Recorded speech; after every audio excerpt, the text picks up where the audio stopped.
much of anything. I was no good at school at any of those. So I haven't got any qualifications in any of these subjects. They're all things that I've fallen into, that I've found that I've actually got some ability at. So there's a lot of people telling you what's wrong with your painting. And round here, you can ask a stranger in a pub and they'll tell you what's wrong with your painting. You don't really need to go to art college to get all that sort of stuff. And I started to sell stuff while I was there. It was only a foundation course. And at the end of it, I started to sell stuff. And I thought, well, this is really what I want to do, is sell paintings. I'm not trying to change the world. I haven't got a great philosophy about painting and politics. In fact, the politics at art college used to just really piss me off. So music, you make it up. Writing, you make it up. It just comes from your head. There's a quote by Louis Pasteur who said, "Chance favours the prepared mind." And it's very important when you're doing creative stuff. If you keep yourself in tune, if you keep your drawing in practice, if you keep your music playing in practice, then ideas come along, and what you've got to learn to do is recognise them. With painting, it's true as well, but because I paint a lot from what's in front of me, I go places, I still got to look at it and decide whether what I see is what I want to paint. That's where the decision-making process comes in. But I have to go. At the same time, I paint outdoors. I'm not somebody who paints much from my head. I tend to paint what's in front of me. So it'd be a landscape, a seascape, something. So that's the kind of art that I do. It's not so important that I make it up. Other people do that, they're more abstract, but I'm not particularly abstract as a painter. I can easily do 50 oil sketches. Oil sketches do sell. I've started to find there's a market for those. Don't make a lot of money off them, a couple of £100, but you do at least make art that people can put on their walls. I'm not really a gallery artist. If you're doing stuff where you're trying to either impress the world about how clever you are or selling to exceedingly rich people, you can paint very big stuff. I do like painting big, but I don't get the opportunity because you've got to store it and you've got to find a gallery that will take it. Whereas once you travel around the country painting, it's quite easy to paint small stuff and interest a local gallery. I haven't got a big London gallery to go to, and I haven't got room to store big paintings because you just run out of space in a small flat. Where most of the time I was playing all the instruments. The last album I played all the instruments for a double album. I was exhausted at the end of it. So now, as a result, the two people I was playing with in the band and the drummer, and the next drummer, we got another drummer in, we're doing a new album of instrumentals that I'm really pleased with because it's finally given me a chance to work with some musicians that I like, and it's taken a weight off my mind. I don't have to think about how do I play that on the bass or how do I play on the organ. I let them do it. I tell them where they've gone wrong.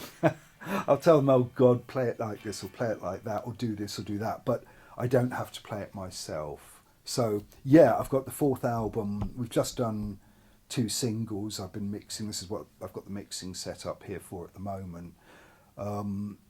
Because I've got the experience and I know what I'm doing, I can record it with an analog process, and all I do is I just use a digital machine to record it. Mixing desk, which is only recently brought in, is probably 35 years old.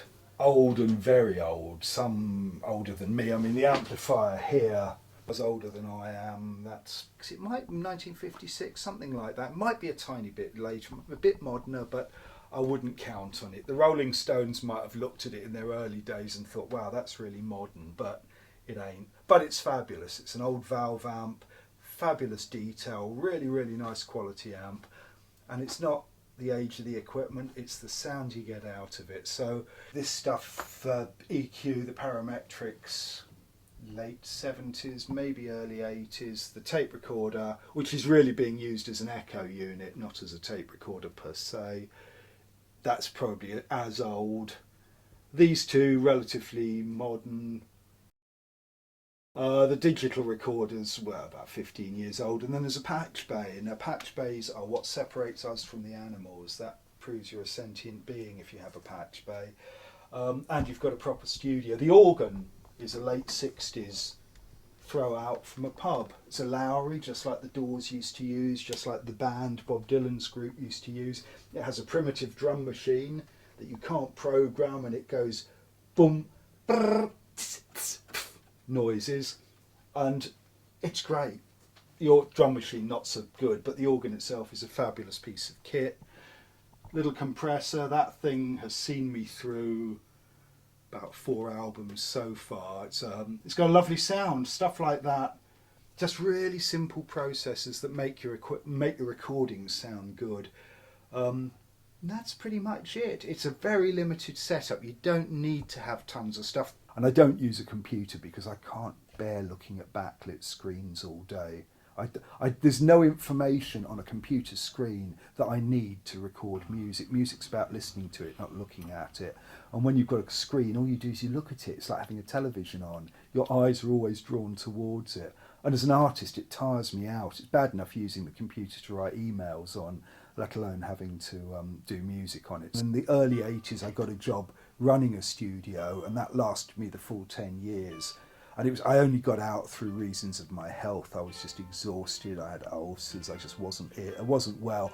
And usually that happens to most engineers. I mean, the only thing is I avoided heroin, which is the curse of most recording engineers. So many engineers fall by the wayside, and it's often heroin, and it's usually class A drugs of some kind or another, and you get burned out. It's very easy. I had enough problems.